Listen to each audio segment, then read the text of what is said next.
In this third tutorial, we'll go through and show you some of the basics of using the calculator in EnSight.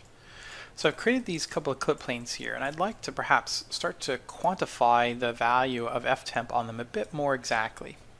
So for this clip plane down here, if I left click, I've selected him.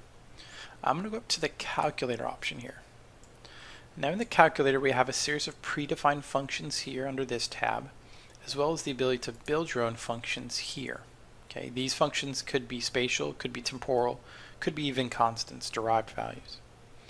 We're going to go back to the predefined functions and we're going to look for min. So in the search field we'll type min. Here's a min function and we'll choose a variable. So we're going to choose again this ftemp. And we're going to call this, we can rewrite the variable name up here at the top. We're going to say min of ftemp on clip 2. The clip is at 2. Okay, we'll evaluate that. What EnSight's now done is create a new constant down here, and that's the minimum temperature on that particular clip plane, and it's 1199. I'm going to do the same thing. I'm going to type in max. I'm going to search for a max function. We'll do the same variable here. So this is going to return what is the max of ftemp on that part. So max ftemp clip 2.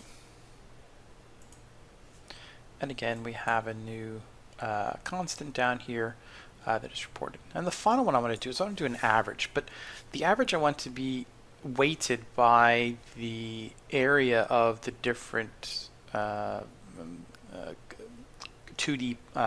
elements that are on that clip.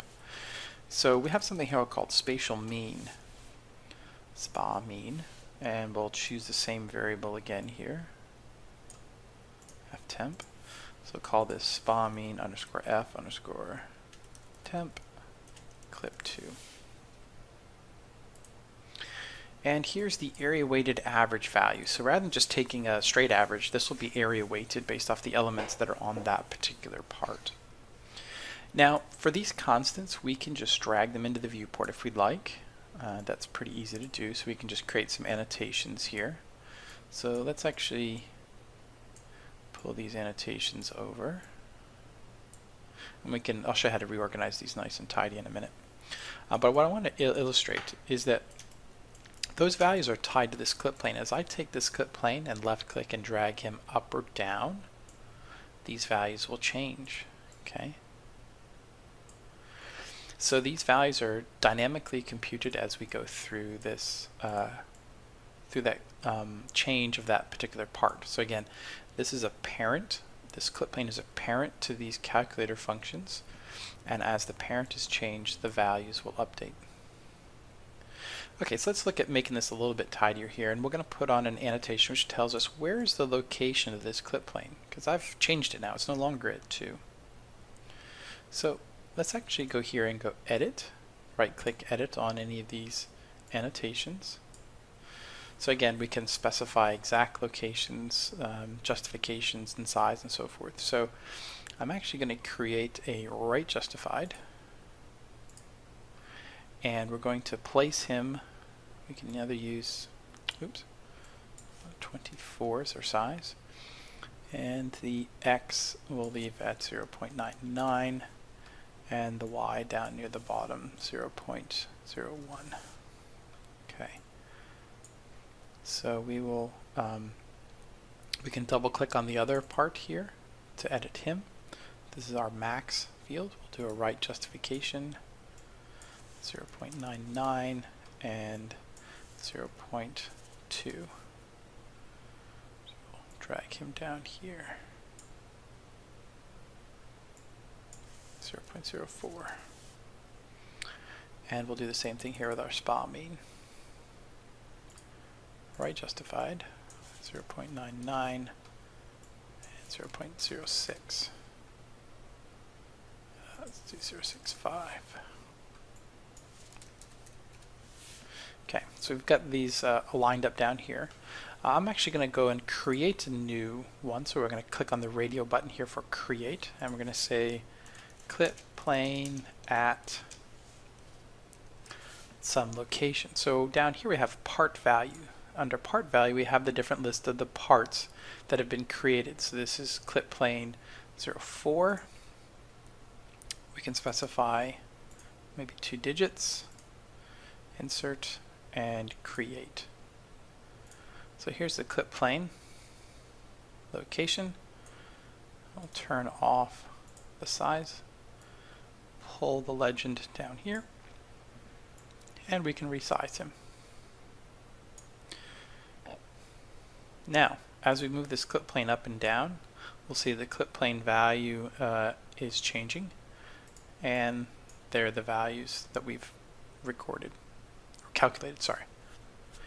Now we can do the same calculation for the other parts in here in the model as well. But perhaps the one thing that we'd really like to do is to take this clip plane and sweep it from bottom to top and record those values off for us. So I can go up here to our user-defined tools, and we have a tool that actually does that. It's called a part constant query. So under Analyze, there's a part constant query. So I've selected the clip plane that we're going to modify. It's going to ask me for which constant would we like to monitor. So let's start with max. It's going to automatically find a min and a max. We can overwrite this if we wanted to. Let's say 0, 1 up to 9. And then the number of samples. This is the number of times that we're going to move that clip plane and sample the values. So we'll do 60 cuts. So we'll have a graph which has 60 values on it. And we have here a query and a graph created as the z-clip location versus max temperature. So let's do the same thing again for min. 0.01, 9.0, and 60 values. This time I'm not going to make a plot. I don't want to clutter the view with more plots. I just want to create the values, to create the query, if you like, for that particular information. And we'll do the last one, which will be our spatial mean. So 0.01, 9.0, and 60.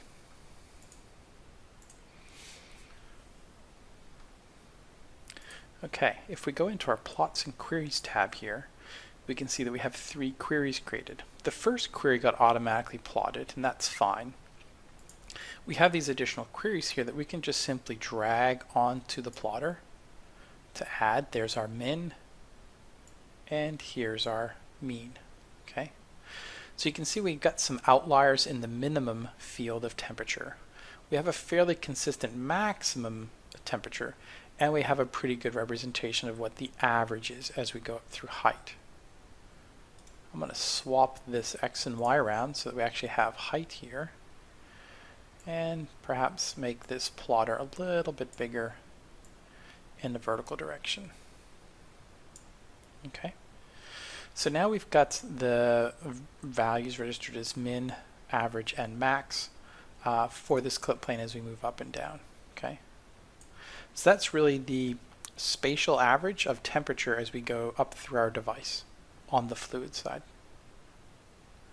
For any of these queries that we have here, we can do a right click and we can call data display or copy to clipboard if we want to paste them straight into Excel, or save them off to a file if we really want to save the values out.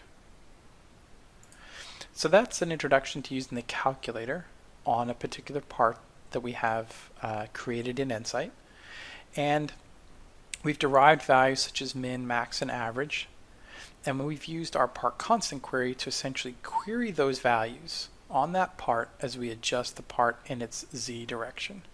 So we end up with a register of what is the min, max, and average as a function of height through our domain.